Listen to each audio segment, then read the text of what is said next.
les programmes en lien avec le monde agricole sont de plus en plus nombreux. L'occasion de faire le plein d'audience et de mettre en lumière de nouveaux visages. Décryptage. Depuis ce jeudi 9 mars, RMC Story diffuse en prime time un nouveau docu-réalité hebdomadaire, Famille d'agriculteurs. Les fans de l'amour et dans le pré ne seront pas dépaysés puisque la moitié des participants sont issus de la célèbre émission de M6.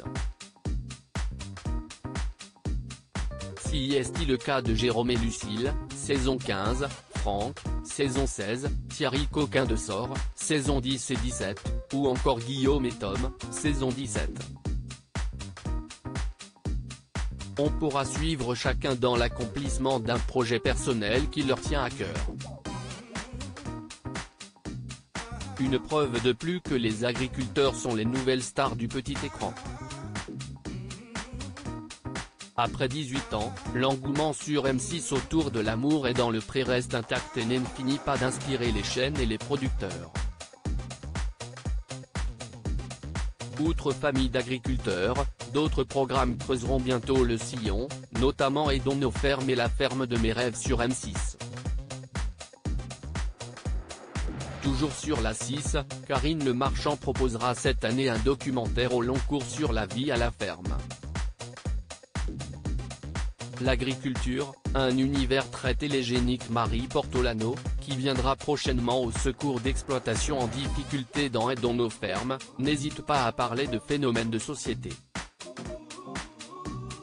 Il y a un intérêt qui n'existait pas avant pour les produits que l'on consomme. L'agriculture profite de cet intérêt, note la journaliste. Tout le monde a dans sa famille quelqu'un en lien avec le monde agricole, analyse Stéphane Salé-Dechoux, patron de RMC Découverte et RMC Story, et ancien du groupe M6.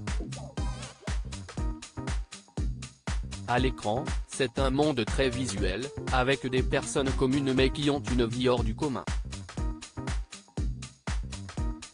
Rémi Dumas, vice-président du syndicat des jeunes agriculteurs, se réjouit de l'engouement actuel autour de sa profession. Avec quelques réserves. On tombe trop souvent dans la caricature de l'agriculteur à l'ancienne qui a du mal à s'exprimer, estime-t-il. À la télé, c'est soit tout noir, soit tout blanc. On voit rarement des jeunes comme moi qui ont une vie de famille et une vie sociale. Une tendance qui s'essouffle à l'étranger. La France n'a pas le monopole des déclinaisons en matière rurale. Ces dernières années, au Kenya, le public a découvert Don't Lose the Plow, un concours du meilleur agriculteur dans l'esprit d'une émission comme MasterChef. En Angleterre, le public a vécu pendant 5 saisons le quotidien d'une famille nombreuse à la ferme, 9 enfants, grâce à Our Yorkshire Farm. Les plateformes s'y sont mises aussi. Amazon Prime a récemment mis en ligne la saison 2 de Clarkson Farm, où l'on suit l'ancien animateur du Top Gear britannique Jeremy Clarkson dans son nouveau quotidien à la ferme. Mais, à l'étranger, la télé voit déjà refluer la vague champêtre. Selon Bertrand Villega, fondateur de la société de Weizuit, la tendance désormais revient au concours de chant et aux rencontres amoureuses. Chez nous, heureusement, l'exception de ruralité reste, semble-t-il, plus vigoureuse que jamais.